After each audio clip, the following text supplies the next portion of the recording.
Hi everyone, कैसे हैं आप सभी। सभी सेफ रहिए और अपने आप का ख्याल रखिए।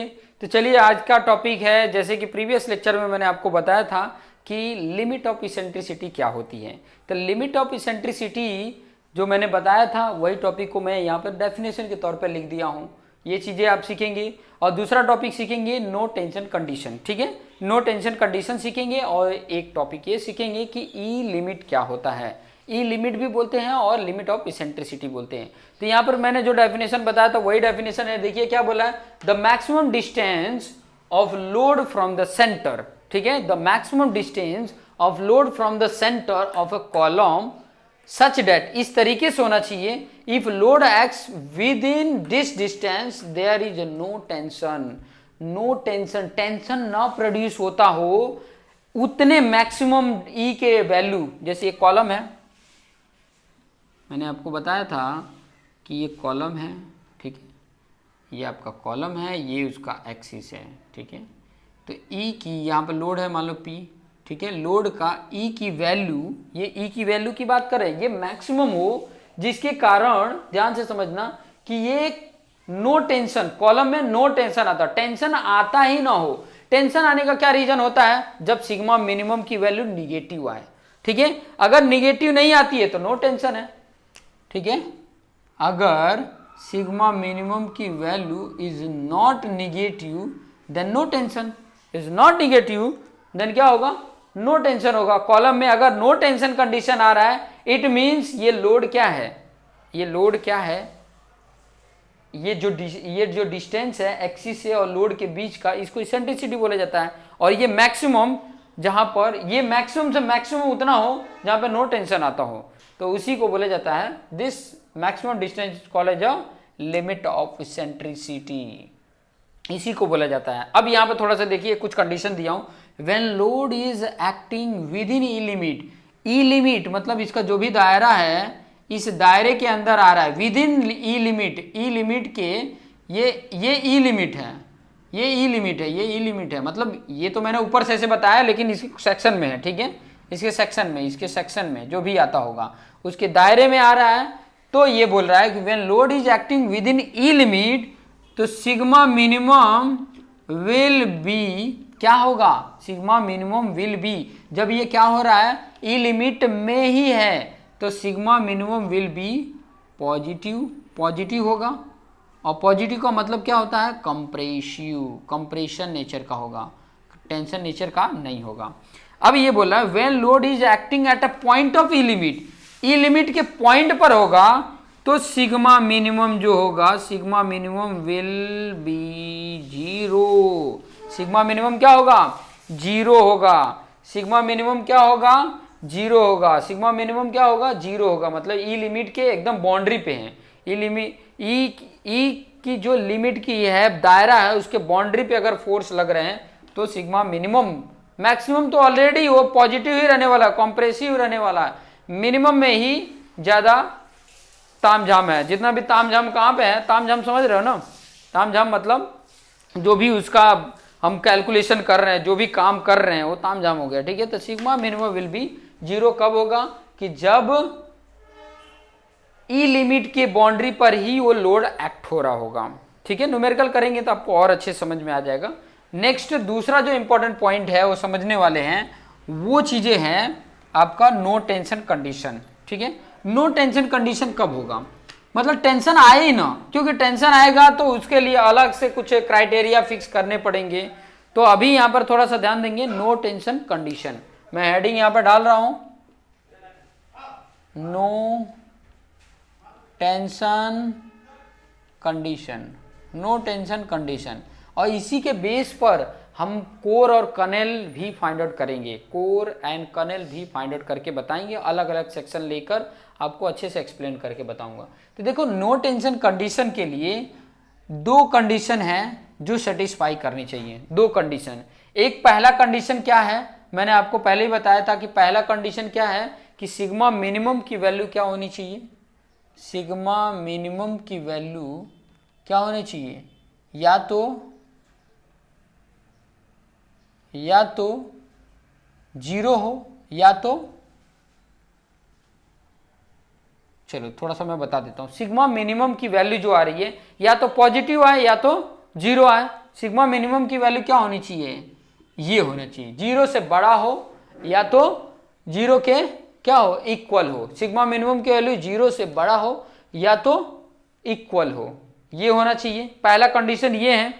दूसरा कंडीशन होना चाहिए कि जो लोड अप्लाई हो रहा है, load acting with in E limit, बात यही हो रही है कि ई लिमिट के अंदर ही होनी चाहिए, दायरे में होनी चाहिए, तभी तो ये होगा। ये कंडीशन भी तभी, इसी के बेस पे ये कंडीशन है। ये दो कंडीशन को सेटिस्फाई जो भी कर दे रहा है तो समझ लो कि वहां पर नो टेंशन कंडीशन है।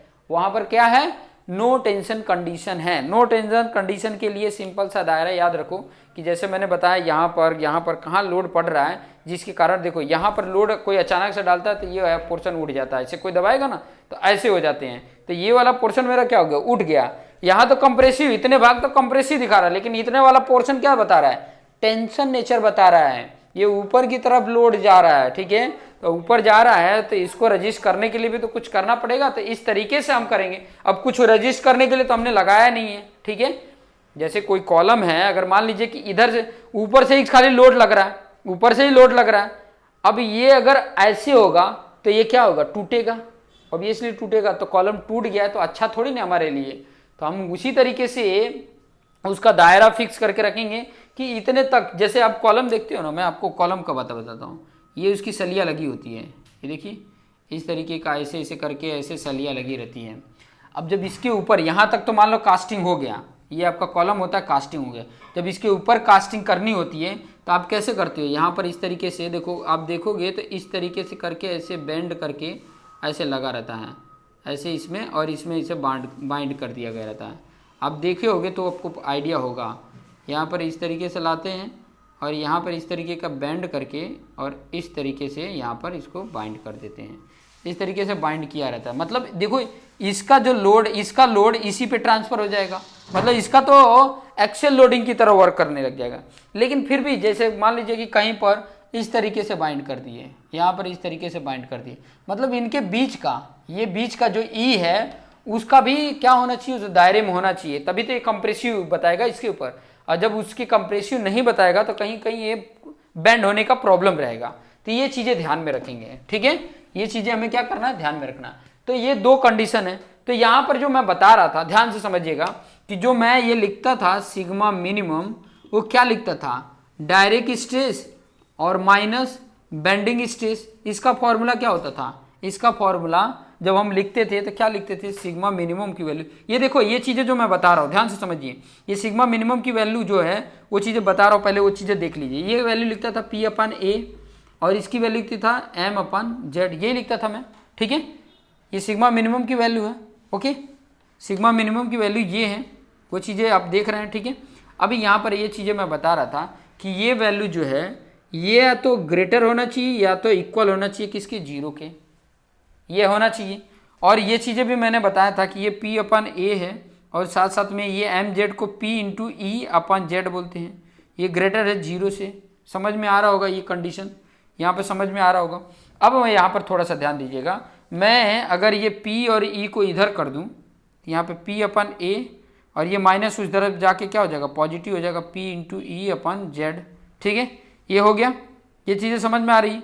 अब यहाँ दोनों तरफ का P कैंसिल कर दो और Z को इधर कर दो, Z को क्या कर दिया मैंने, इधर कर दिया, तो Z/A ग्रेटर होना चाहिए या इक्वल होना चाहिए किससे, E से, ठीक है।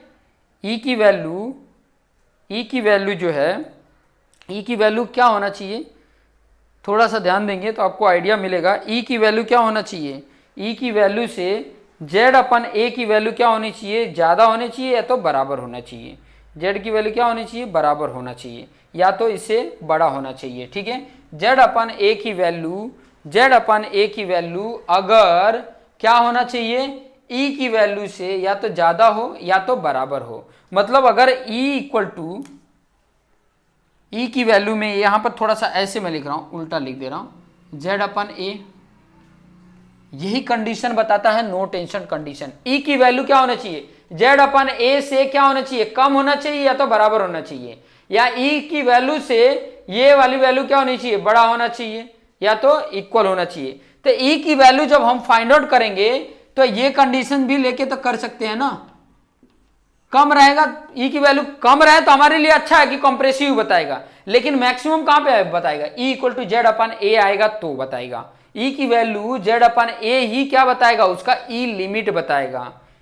यही तो है ई लिमिट का फॉर्मूला, जेड अपन ए, ये उसका दायरा बताएगा।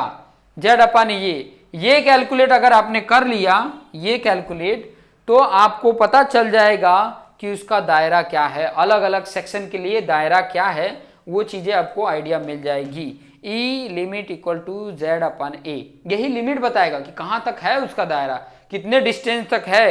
अगर कोई रेक्टेंगुलर सेक्शन है तो सेंटर से यहां पर कितना है, इधर कितना है या इधर कितना है, ये वाला सेक्शन में कहीं पर भी लोडिंग अप्लाई करोगे तो क्या होगा, कंप्रेशन नेचर ही बताएगा, टेंशन नेचर नहीं आएगा। तो वही दायरा भी कैलकुलेट करना पड़ेगा। दायरा कैलकुलेट करने का मैं नेक्स्ट वीडियो में आपको एक्सप्लेन करके बताऊंगा। सिर्फ इतना लिख दीजिएगा, यहां तक लिख दीजिएगा, इतना काम बन जाएगा। ये नो टेंशन कंडीशन है। नो टेंशन कंडीशन में थोड़ा सा और इंपॉर्टेंट पॉइंट जान के रखिएगा कि जेड अपन ए के इक्वल होना चाहिए या तो उससे कम होना चाहिए। ई लिमिट की वैल्यू, ई की वैल्यू नो टेंशन कंडीशन के लिए एमसीक्यू में ऐसे क्वेश्चन आ सकता है। नो टेंशन कंडीशन के लिए ई की वैल्यू हमेशा जेड अपन ए की वैल्यू से कम हो या तो इक्वल हो। लेस होना चाहिए या इक्वल होना चाहिए, लेस होना चाहिए या तो इक्वल होना चाहिए। ई की वैल्यू जेड अपन ए, जेड क्या है, सेक्शन मॉडुलस, ए क्या है, एरिया ऑफ सेक्शन। तो जेड की वैल्यू ई की वैल्यू या तो कम हो या तो इक्वल हो, किसके, जेड अपन ए के, सेक्शन मॉडुलस एंड एरिया के रेशियो के वैल्यू से ई की वैल्यू कम हो या तो क्या होना चाहिए, 0 होना चाहिए। ये इतना याद रहेगा तो आपको बहुत अच्छे से समझ में आ जाएगा। नेक्स्ट में यही बताऊंगा, ये जो मैं बता रहा था ना, ये एरिया, ये वाला एरिया, इस एरिया में अगर कहीं लोडिंग पड़ेगा तो टेंशन नहीं आएगा।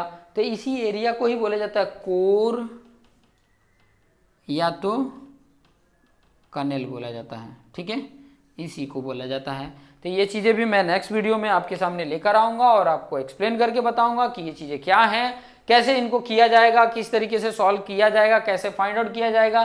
साथ साथ में आपको मोमेंट ऑफ इनर्शिया और प्लस ये जेड कैसे फाइंड आउट करते हैं वो चीज़ें भी सिखा दूंगा, ठीक है, कैसे फाइंड आउट करते हैं अलग अलग सेक्शन लेके, वो चीज़ें भी आपको बता दूंगा। तो देखते रहिए और अपने आप को बेस्ट बनाइए और अपने जो दोस्त मित्र हैं उनको शेयर करना ना भूलें। एक और पॉइंट आपसे बोलना था कि अगर इसके ये जैसे ही अभी कंप्लीट हो रहा है तो आपको कौन सा नया सब्जेक्ट और पढ़ना है तो कमेंट सेक्शन में ज़रूर बताइएगा। उसको भी ज़्यादा से ज़्यादा देखेंगे कि मैक्सिमम डिमांड कौन से चैप्टर को सीखने के लिए, तो उस पर भी आपको नए नए वीडियोज लेकर आपको समझाने का प्रयास करेंगे और आपको बताने का ट्राई करेंगे। Thank you for watching this video. Share करना ना भूलें।